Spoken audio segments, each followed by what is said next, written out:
What is up, guys? My name is Logan Tremellen, and this is the Defying Odds podcast. I decided that instead of interviewing somebody on every single show, I'm going to interview somebody on every other show. One, that'll make it a little bit easier on me to make sure that I'm putting out consistent weekly podcasts and weekly content. But two, I also want to keep track and document basically everything that I'm going through, everything that I'm learning, everything that I'm executing on in life. So every other podcast, maybe I'll go to, 2 podcasts a week, one of just me, one of me interviewing, if I can keep up that schedule. But it's definitely a lot, on top of running a business, on top of everything I already have going on. I have very limited time, but I love doing this. I understand the long-term value in doing this and posting more on social media and posting more just in general, sharing more of what I'm doing. So that's why I'm here. Today, this podcast is just me. But I want to go into what I think the biggest thing that I feel has allowed me to keep on moving forward over the past 4 or 5 years.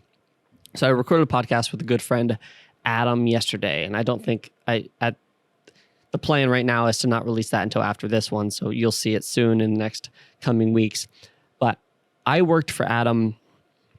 I think he was the last person who I worked for, like full-time, part-time. He was my last employer.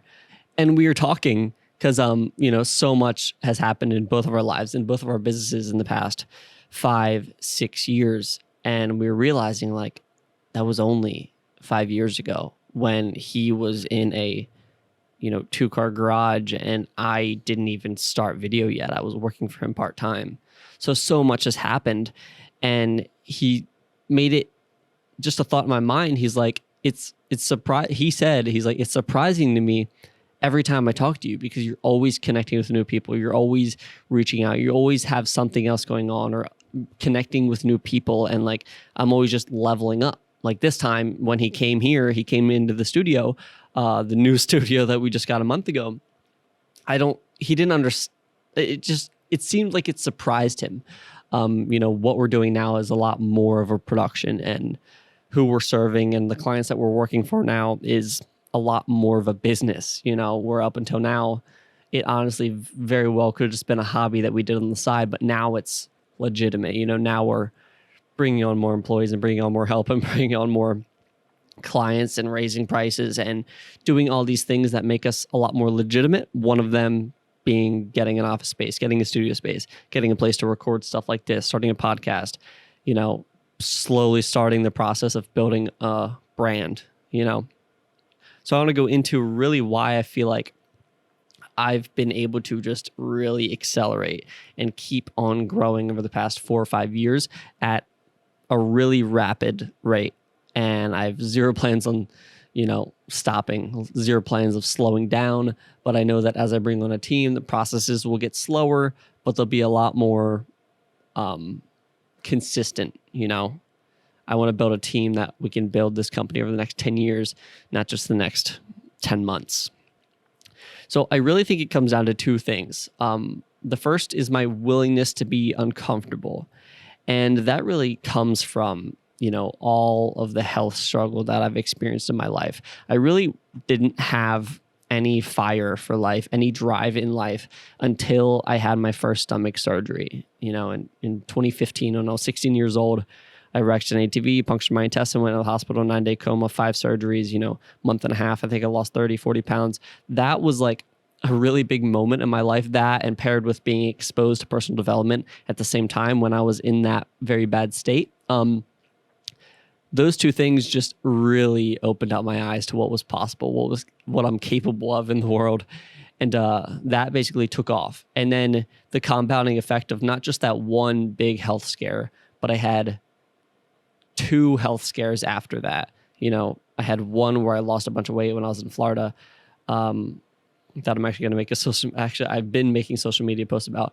I lost a bunch of weight in Florida. I had to go home, dropped out of college. A bunch of stuff happened and almost had to get surgery. And then the third was when I moved to New York City, had to move back home because I got super sick, lost a bunch of weight again.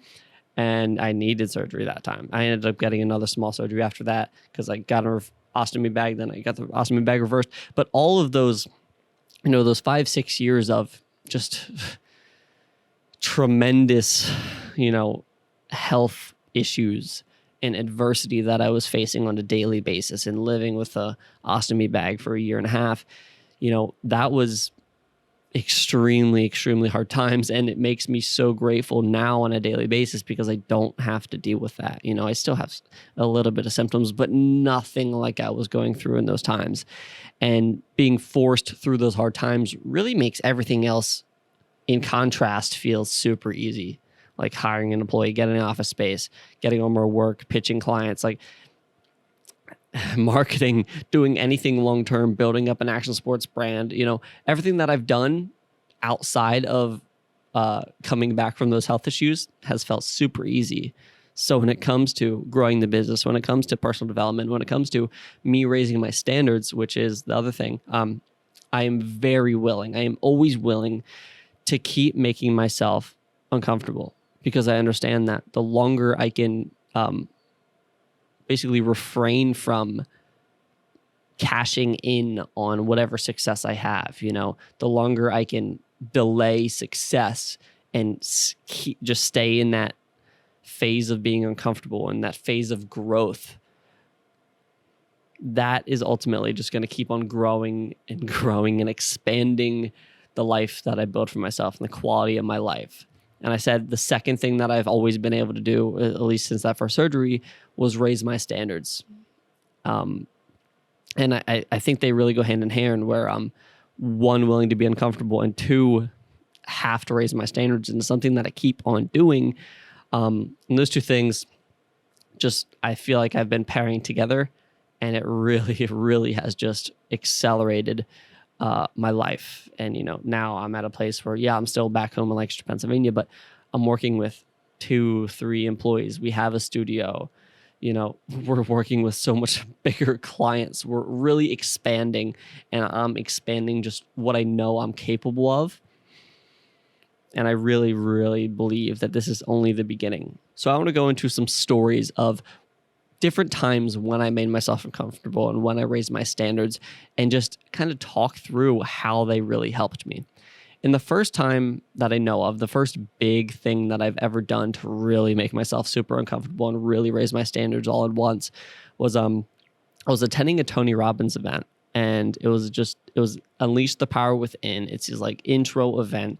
Ticket prices are like $600 to $800 depending on where you get it for one ticket, 4-day event. It's like a 50-hour conference. And I remember, actually I wasn't even attending, I was volunteering, and I really just wanted more. Like where I was at in life, I didn't have any money to my name. I was barely in video then.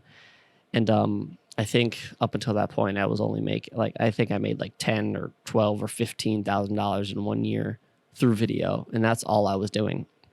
So I was working minimum wage for everything, basically minimum wage. I had zero high valuable skills in the workplace. So I was at this event, and they are obviously insane at sales, but they make it so you truly, it makes sense where to sign up for more of their courses and buy bigger packages, you are going to expand the quality of your life. And for a fact, his courses, everything that I've learned through there has drastically expanded the quality of my life. But this one day I went up to the thing. They have Mastery University, and it's a $10,000 package. And for me at that time, $10,000 was so much money. I drove a car that was $1,800. And I remember I was like, I really need to sign up for this. I just want to. I need to break out of everything I've ever doing and break out of this small mindset. And even I just have to do it. And I remember I texted my mom and I texted my dad separately. And I was like, I want to sign up for Mastery University. It's $10,000. Is this a bad idea? And I forget what they said. But I decided to go for it. And I remember I went up. I was like, I want to do the payment plan because I do not have the money. And I need to put the $1,000, $1,200, $1,500, whatever it was, deposit on a credit card. Because at this time, I literally had like 2, 3, 4, I forget the exact amount of money, but I had a couple $100 in my bank account. And I signed up for courses that were $10,000. If I've learned anything from Tony Robbins, it is that your destiny, what is it? It is he says, it's in the moments of decision that your destiny is shaped. And when I made that decision, it literally just like, I don't know, it really opened up my eyes to like, okay, well, now I have a lot of money that I owed this company. With, obviously they're returning an insane amount of value through those courses. But I was like, I owed this person way more money than I've ever owed in my entire life. And I need to figure out how to make that money now. So over the next few months, my ATV motocross season, my busy business season was starting again. And I significantly raised my prices. I significantly got more clients. I marketed way more. And I think it ended up making $40,000, $50,000 that year, all on my own. And this was only because I lit that fire under my own ass to do more work and to raise my standards. And yes, it's still a super low level, but this was the first time I actually started doing something in business and really lit that fire under myself and raised my standards. It was all self-inflicted. It was all on purpose. And it's something that I keep on doing. So a newer story heading into this year, 2022, I wanted to hire my best friend, Noah Mickelson. If you watched the previous podcast, you know that I already hired him. You know our whole story of how we met. But I was coming this year and I could easily have, been satisfied with the business that I built for myself. It's Tremellen Media House. I've built, we've gained 150,000 fans online. We're getting 2 to 10 million views a month on just Instagram. And then it's also, 10 events a year that we're going and doing action sports video production for. And I have 20, 30, 40 clients at these events. And they come back every single weekend just because we're putting out awesome work, and producing awesome videos and taking awesome photos. And it's just, it's valuable from a memory standpoint and a sponsorship standpoint. So it's a really cool and very, part-time career because it's 10 events. So basically 10 weeks of work. And I could have just done that by myself and been very comfortable by just doing that and not working outside of that season, which I have done for a few years, where outside of that season, I would just take it easy. I would do some classes online to learn a little bit more. And I would, I would travel a little bit. Actually, that would be another way that I was making myself uncomfortable and raising my standards, is like I would go on these trips in the off season and make sure that I was learning instead of just being basically on vacation until the next season rolled around. But I'm heading into 2022. I did not want, I didn't want to be comfortable. And it's I'll say another story then. So I brought on my best friend, Noah Mickelson. And I was like, in March, right now, I don't have a way to pay you. But when March comes around, when the ATV motocross season starts, when our busy season begins, I know I'll be able to pay you. After that, after the season, I have no idea. But during season, I know I can pay you. So we did that. I brought him on and started training him. And it just so happened that after I raised my standards, after I brought him on, within weeks, I had a client who I didn't even know about reach out to me. And if you watch the other podcast, it basically pretty much replaced the majority of his salary, a client that just came to me after I knew I needed to pay him, which was insane. So, he takes over that client. He's still doing other stuff. He's doing it better than I can. And he was also helping me at the ATV motocross races, which initially was going to be how I paid him. So that was just another example of me, willing to be uncomfortable, because I'm like, look, I don't need to be sitting on cash right now. And I don't have a family. I don't have a lot of expenses. Let me bring on my full-time employee and I'll figure it out, and I did.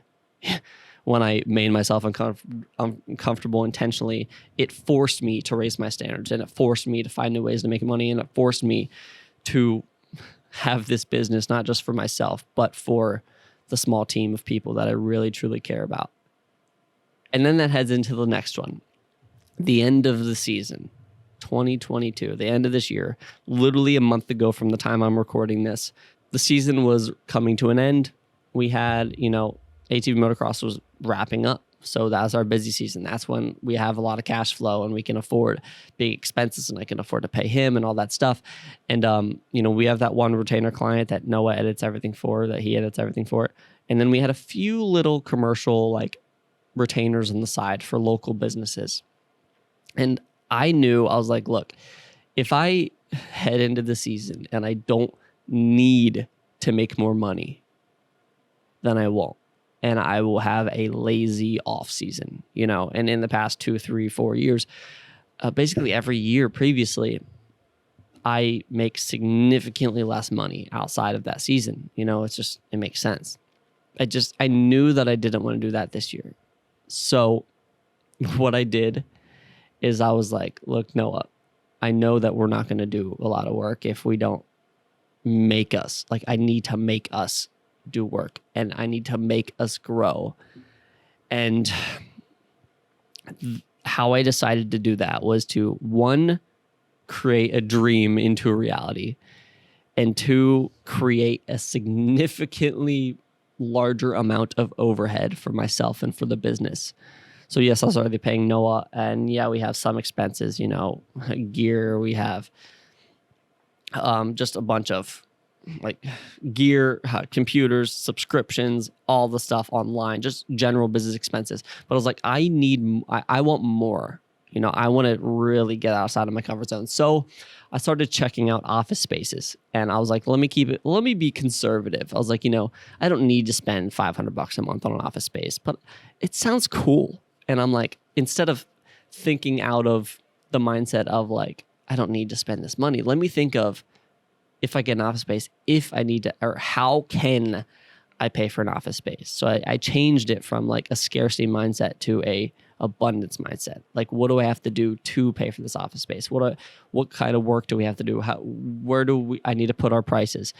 What kind of mindset do I need to have in order to, 1, not only get an office space and break even, but 2, get an office space and make way more money? So I started looking at office spaces, and I found a place in Lancaster City, where I'm at now, that they offer, basically is one big office building, and they offer individual offices within that. So I checked out there, and I was looking at like 250, 300 square feet places, nothing big at all. It would have been enough for like 2 desks, a couch, and a TV, and that was it. No room for filming or anything. And then at the end of when she was showing me around, I'm like, do you have anything bigger? She's like, yeah, give me 1 sec. So she's going through a clipboard. She's like, here, come over here. And she walked me into the room that I am in right now. And I literally went, whoa, this is cool. And I just had a good feeling, The other spaces were small. They weren't motivating. But this one, I was like, this one this one's cool. So I ended up working, I don't know if she told me not to talk about it, but I ended up working a shorter term lease than what they offered. And I was like, I'm in. I might be out after a month and a half, but I'm in for the 3, whatever. I'm in. So making that commitment and moving into the space was really just... first, it was just another way to make myself comfortable. But second, it was really raising my standards, because now we come into the office every day, at least 5 days a week, sometimes 7 days a week, depends on what's going on. And I am just, every single day I'm in here, I'm like, okay, I'm going to be in here for 8, 9, 10, 15 hours sometimes. And when I'm in here, I am rather working in the business or I'm working on the business. I'm working with client work and with clients and with Noah and building the studio space, or I'm working on growing the business by reaching out to new people and reaching out to new clients and raising the prices and creating new offers and creating new strategies and just executing. And now we're getting into branding and social media marketing and doing a podcast like this to just accelerate our connections and our growth. So that's the latest thing that I've done to, 1, make myself uncomfortable, and 2, raise my standards, and little things like that I'm constantly doing on a consistent, daily, monthly, weekly basis.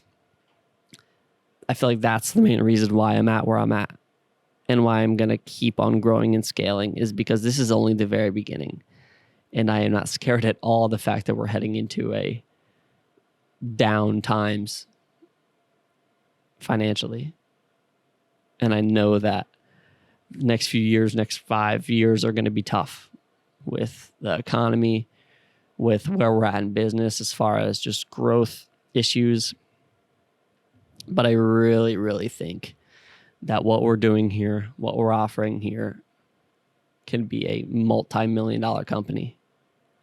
And I want to do everything that I can to document the process, through this podcast, through YouTube videos, through social media clips, and whatever other mediums come up in the next few years. I'm addicted to growth, and I'm so excited. First, I'm so grateful for where I'm at. But I'm ridiculously hungry for more. All right, that's all. I think that was a good little podcast, about 20 minutes. So I appreciate you guys for watching. If you really like this show, you like where it's going, you want to see more videos just like this one, content like this one, more interviews with, entrepreneurs and people who are just defying the odds, make sure you leave a review on this podcast, like and comment and subscribe if you're on YouTube. And I really, really appreciate you being here. Awesome. Take care.